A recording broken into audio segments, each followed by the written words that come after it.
Bismillaahirrahmaanirrahiim. Saacadda ugu mugdiga badan habeenkii waa saacadda ugu dambeysa markuu fajarka dhalan rabo. Kadibna fajarkii ayaa dhasha oo qorraxdii ayaa soo baxda.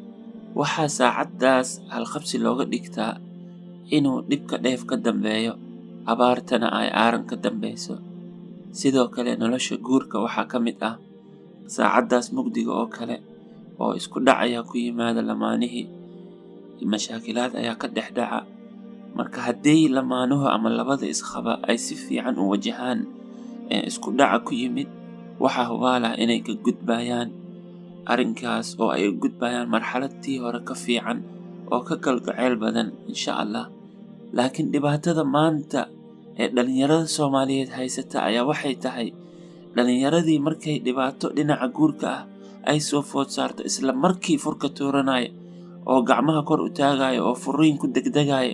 Markaasaa waxaa arkaysaa dhalinyaro badan oo inta furiin ku degdegay oo raadinaya sheekh khiil u hela inuu xaaskiisa u soo celiyo.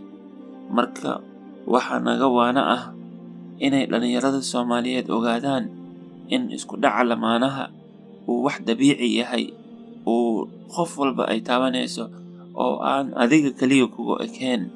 Maxaa yeelay adiga guriga ka timid, ayadana guri kale ka timid. Marka inta la iska fahmayo waa isku dhac, waa khasab.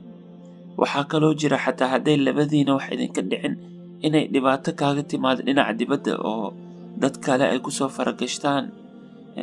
Tusaale ahaan waxaa jiray nabigeena Allahumma salli wa sallim calayh markii ay munaafiqiinta ku been abuurteen ummul mu'miniin Caaisha. Been abuurtaas ayaa waxay kaliftay nabiga inuu murugoodo oo Madiina oo dhan isla holacdo. Ilaa Ilaahay bil kadib uu soo dejiyo aayaddii lagu bariyeelayay Caaisha. Markaas ay nabiga farxad soo gashay.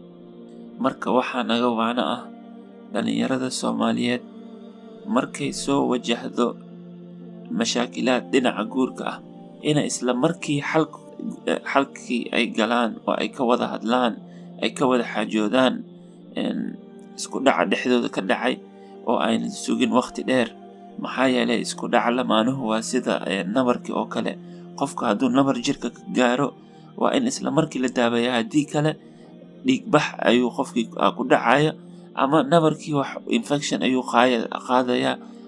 Markaasay dhibaatooyin badan keenaysaa. Sidoo kalena isku dhaca guurka waxaa haboon in isla markii la daaweeyo. Sida Soomaalida ay tiraahdo midi calool gashay maxay u gashay lama yiraahdo, sidee loo daaweeyaa baa la yiraahdaa. Marka waxaa kaloo naga waana ah in labada isqaba markay ka wada hadlayaan arrinkooda ay ka wada xaajoonayaan inay ka wada hadlaan waqti munaasib ku ah, waqti ku haboon. Tusaale ahaan ninka markuu shaqada kasoo daalo oo daal maalmeedkii ku jiro waa ku adag tahay inuu wada hadal galo. Sidoo kale caruurta markay joogaan in dhexdooda lagu wada hadlo, lagu murmo waa adag tahay. ayadana xaaskoo daalan waa adag tahay in la wada hadlo. Marka waxaa haboon inay fiiriyaan waqti ku haboon ay ku wada hadlaan. Sidoo kale marka la wada hadlaayana waxaa fiican in qofka dareenkiisa iyo wuxuu tabanayo uu ka hadlo. Sida Soomaalida ay tiraahdo waxaa jiro cabasho iyo cambaareen. Cabashadu waxa waaye qofka wuxuu tabanayay ama dareenkiisa ayuu ka hadlayaa. Taasna waxay ku fiican tahay, nabad ayay keenaysaa. Maxaa yeelay qofkii ma wajahayo qofka kale shakhsiyadiisa.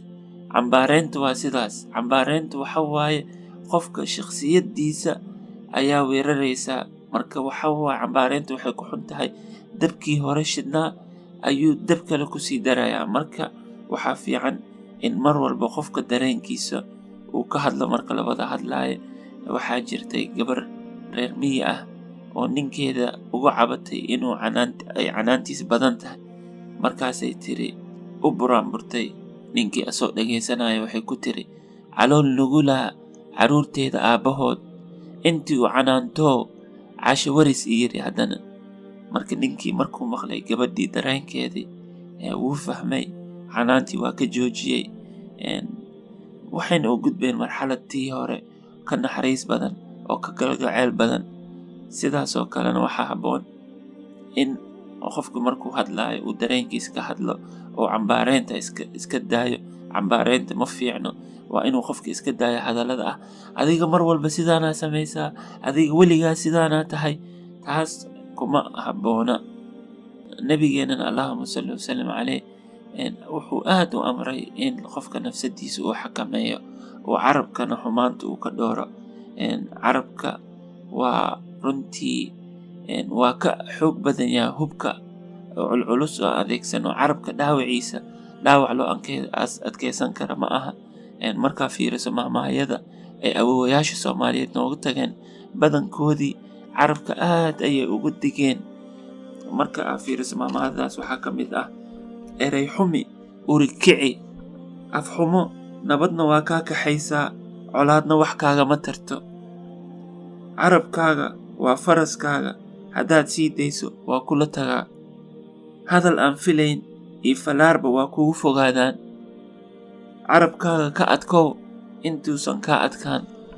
marka waxaan rajaynayaa inaad ka faa'iidaysateen. waa barnaamijkii horumari ummadaada oo idin soo jeediyey Baasi Xaaji Busiri. waxaa hadduu idin anfacay fadlan u gudbiya saaxiibadiina si ay ugu faa'iidaystaan oo ay waxtar weyn ugu yeelato guryaha Soomaaliyeed.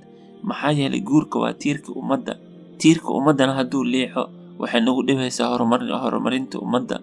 marka sida kaliya lagu heli karo jiilka aan Soomaalida hadda ay u hanqaltaagayso oo ah jiil waxtar leh oo ay hogaamiyayaal ka soo baxaan, sida kaliya lagu heli karo waa in guri walba Soomaaliyeed uu guurkiisa hagaajiyo oo guurkiisa tayo u yeelo. marka waxaan rajaynayaa inuu qof walba mas'uuliyad iska saaro, gaar ahaan dhalinyarada, inay guurkooda tayo u yeelaan si uu uga soo baxo jiilka oo Soomaalida hadda ay rajaynayso oo wadankii sharaftiisa soo celinaya iyo diinta iyo islaamkana kor u qaadaya.